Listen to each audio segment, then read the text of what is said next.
What's up, everybody? Jovi with the Good Credit here. Let's talk about how we're managing our monies. All my life I had to grind and hustle. I had to work like Kobe just to shine like. Okay, so I know a lot of people who are watching this are young. You are maybe teenager, maybe young adult, and you're questioning, where do I even start with managing my money? Maybe you just got your first job, maybe you're working in college, and you have an income now and you have expenses, and you're like, well, how do I get my income to match my expenses or my expenses to match my income? Am I doing this money thing right? Am I doing this savings thing right? What's an asset? Let's talk about all that. I want to give a shout out to a book where I learned and really got a lot of my information from when I first started trying to figure out how the heck do I go about money in my early 20s in 2019 or 2020, right? This book is called Millennial, and I would advise that you invest in this because, I mean, it was like $11 or something like that, $15 at Barnes and Nobles, but I'm sure you can get an online version or a used book. I just like to have, my new books. But this book taught me about how to just get my life together and how to deal with little things like you're at dinner and all your friends are splitting the check, and how do you go about like, I actually only had water. This is that book that really just dived into that sort of stuff, and also talks about how to save money, how to make a budget, all of that. The first step to managing your money is having a budget. I know it's scary. I know you're like, I don't want to do that. I don't want to do that. I don't want to do that. Oh no. No, no, no, no, no, no, no, no. Don't do that. Listen, just grow up for a second and make your budget, okay? It doesn't have to be the sort of budget that you feel like you need. The thing about a budget is it's yours and it's your money, and so you can control it, shift it, arrange it in a way that works for you. If you know you spend $50 at CVS once a week, put that in the budget. Or put in the budget that you're going to try to spend $30 at CVS once a week. That way you're cutting, but also you have a budgetized item for something that you do all the time. The same thing with your bills, your rent or your utilities, and your phone bill, your Wi-Fi, all of these different things that come out of your account. You just want to make room to say this money is going to this and this money is going to this.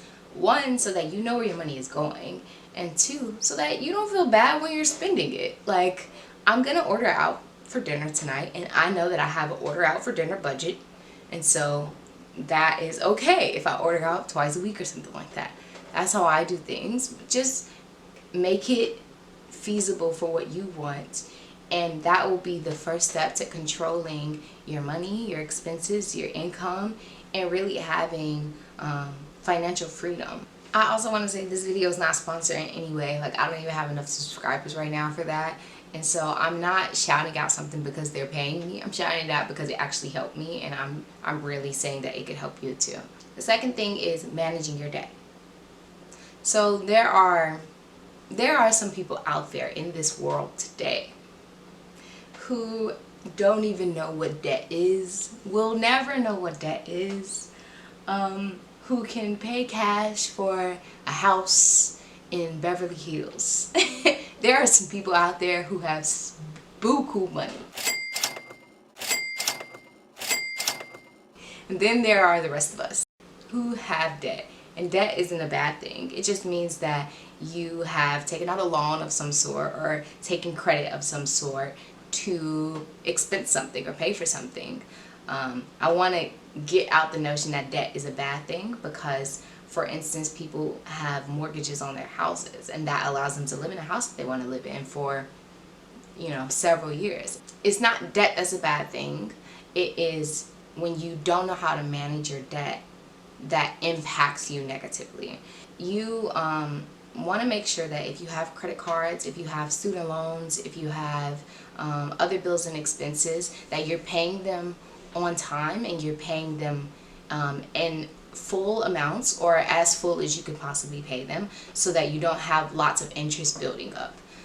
I have about $17,000 of debt in student loans. So I can't pay that full out right now. Like, I don't just have $17,000 just sitting around. If I did, I wouldn't have the debt in the first place. But like, over 4 years, you accrue student loans, and I pay those little by little. So if you have a large amount of student loans sitting over your head, take a step back, take a breather, and be like, okay, debt is not bad. This got me a degree, so that was good. But like, how do I manage this? And how you manage it is by realizing that it's gonna take some time to pay it off. Once you realize that and you come to accept that and acknowledge that, then you can move forward with how to manage it. Same thing with credit card debt. If you maybe made some bad choices, maybe had to make some choices. If you have medical bills and you're like, I was sick, but man, like, it was the dentist. Let's say you have some bills that you had to take out. Like, you had to have debt for this. Don't be like, oh, this is such a bad thing, I have this debt now.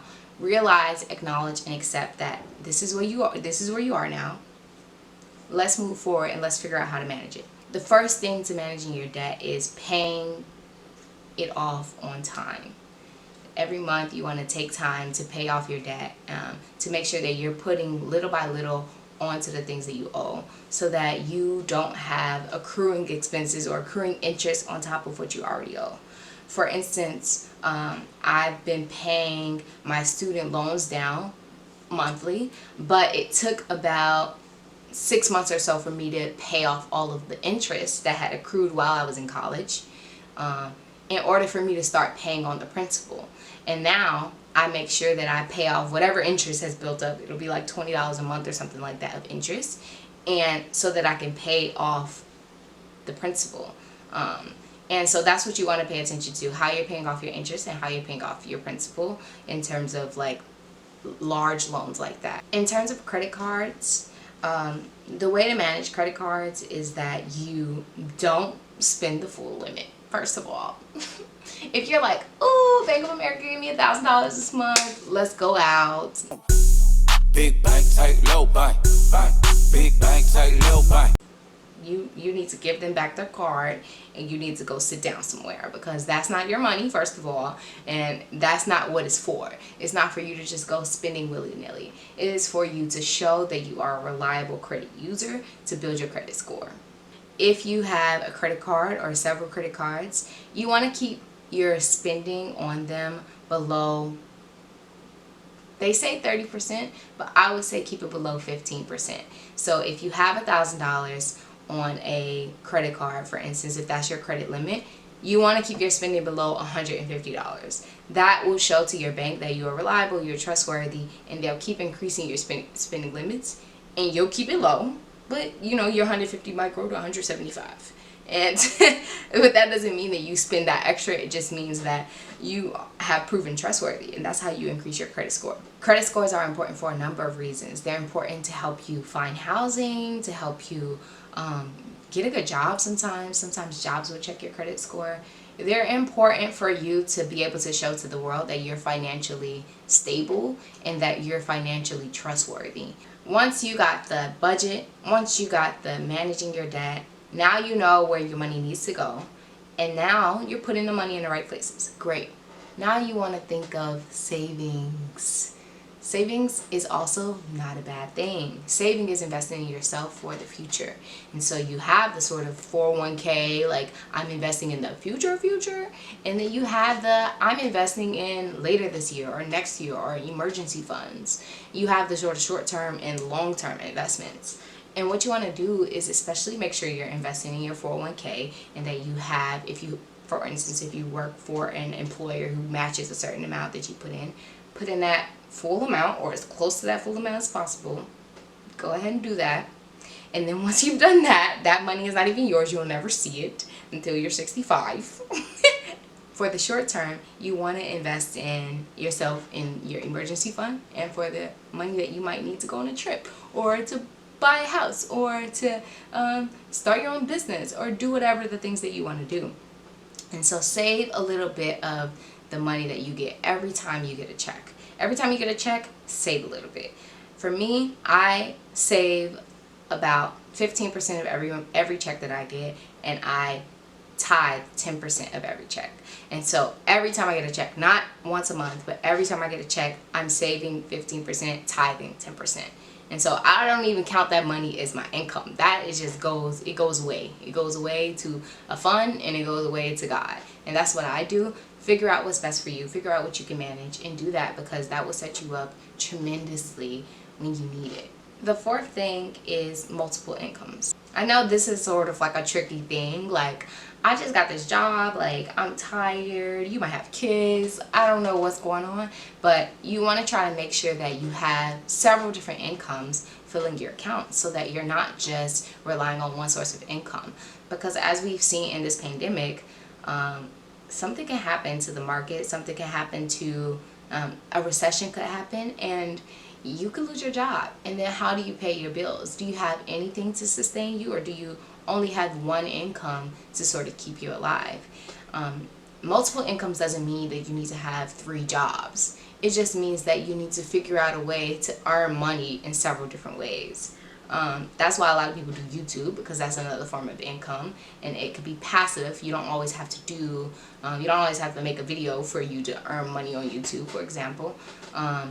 Some people, a lot of people invest in the stock market, because if you put a lot of money there, then you make money overnight, basically. You have all your Forexers, you have all these different ways that you can make money and have multiple incomes. You could, and then if you're younger than that and you don't understand all of that yet, and you're kind of like, I don't have enough money to start trading yet, you could like babysit, you could tutor.